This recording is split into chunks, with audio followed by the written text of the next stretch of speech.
viewers, many thanks for joining us again.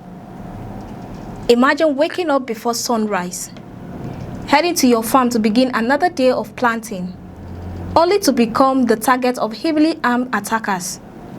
For many farming communities across northern Nigeria, this is no longer an isolated tragedy. It has become a recurring reality.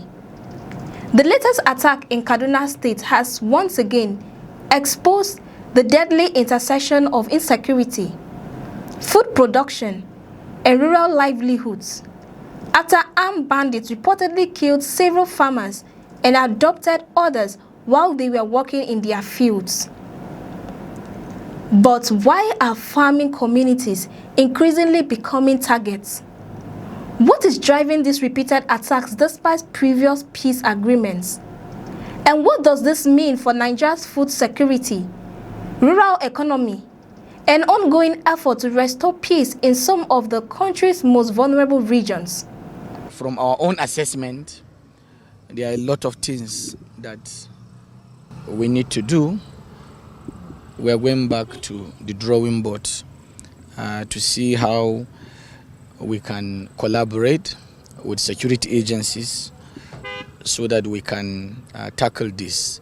But from all that we had, what is clear is the fact that informant played a central role. According to a security report seen by Agence France Presse, commonly known as AFP, armed bandits launched an attack on Saturday in farmlands near Kangaji village in Bengwari local government area of Kaduna State. The report stated that the attackers stormed the farms where villagers were working and opened fire on the farmers. At least 9 bodies had reportedly been recovered, with 6 victims identified by local authorities. A community leader from Bengwari, Kabiru Ishak, who visited the village after the attack, said the death toll had reached 10. The exact number of fatalities has therefore not been independently confirmed, but both sources agree that multiple farmers were killed and several others were abducted during the assault. According to both the security report and local accounts, the attack was believed to be a retaliatory operation. Earlier the same day, one suspected bandit had reportedly been killed by farmers after an attempted robbery. The surviving members of the armed group were said to have returned with reinforcements and carried out a revenge attack on the farming community. If confirmed, the incident illustrates how isolated confrontations between local residents and criminal groups can rapidly escalate into large-scale reprisals against entire communities. The attack is the latest in a long series of violent incidents affecting Benigwari, one of the areas most severely impacted by armed banditry in northwestern Nigeria. Over the past several years, criminal groups operating across Kaduna and neighboring states have been responsible for attacks on villages, mass kidnappings, cattle rustling, highway robberies, and killings. Many of those groups finance their operations through ransom payments, illegal taxation imposed on rural communities, and the theft of livestock and agricultural produce. Agricultural communities have become particularly vulnerable because farming remains the primary source of income for many rural households. During the rainy season, farmers spend long hours in isolated fields, often located far from security posts or major roads. This makes them easier targets for heavily armed criminal groups. In many cases, attackers demand that villages pay levies before allowing residents to cultivate their land. Communities that refuse or are unable to make these payments sometimes face violent reprisals, including kidnappings, destruction of crops, and deadly attacks such as the one reported in Kangaji. The timing of the latest attack is especially significant because it occurred during Nigeria's annual planting season.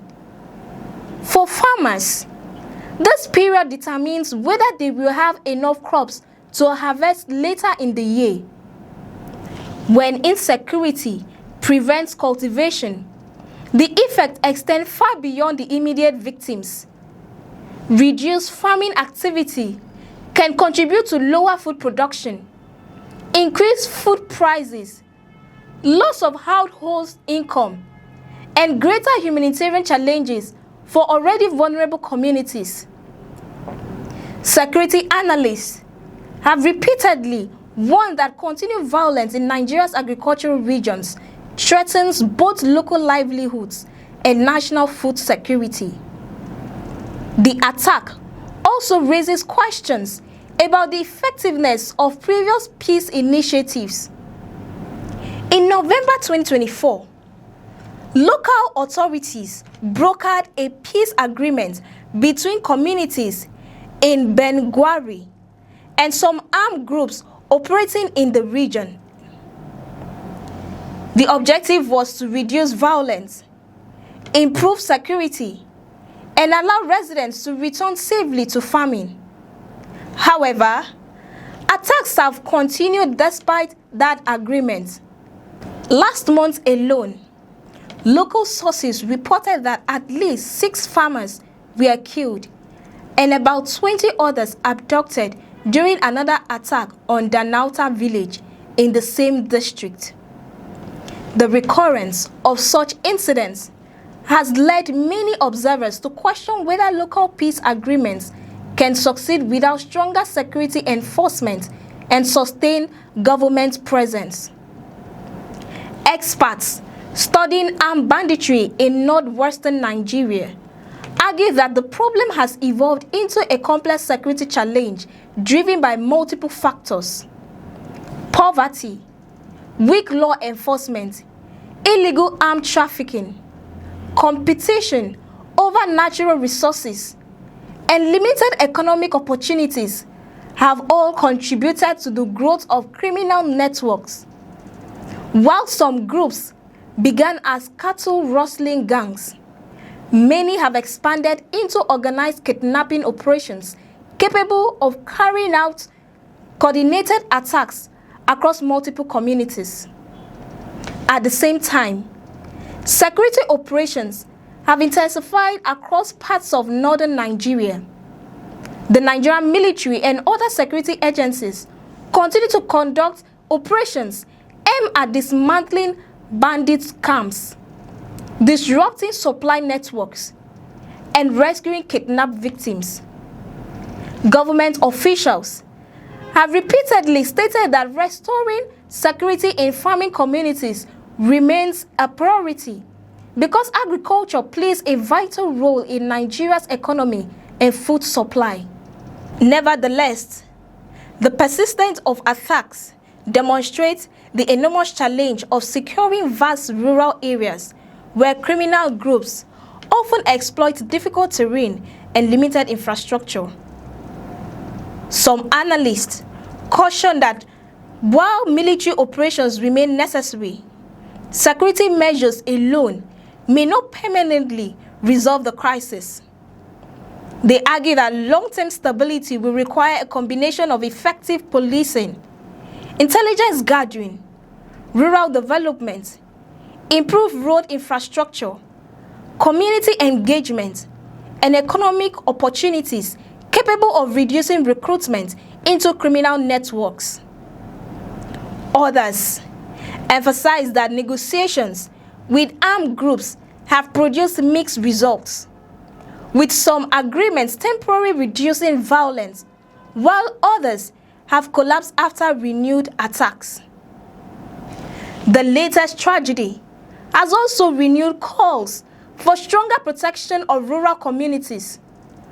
Farmers in many affected areas continue to face the impossible choice between risking their lives to cultivate crops or abandoning their farms altogether.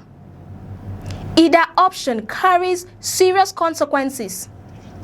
Remaining exposed them to attacks, while leaving their land uncultivated threatens their livelihoods and contributes to food shortages across the region. For the families of those killed in Kangaji, the broader policy debates offer little immediate comfort. They have lost loved ones during what should have been an ordinary day of famine. Those abducted now face an uncertain future as relatives anxiously await news of their whereabouts, while communities continue to live under the constant fear of further attacks. The attack in Belingwari is not simply another security incident. It reflects a broader challenge confronting Nigeria as it seeks to balance security, food production, and rural development. Every farmer forced to abandon their land represents not only a personal tragedy, but also a setback for national food security and economic stability. As the rainy season continues and farming activities intensify, many Nigerians will be watching closely to see whether stronger security measures can finally allow rural communities to cultivate their fields without fear. If you find this report insightful, don't forget to like, share, and subscribe. I am Cassie Tony, and many thanks for watching.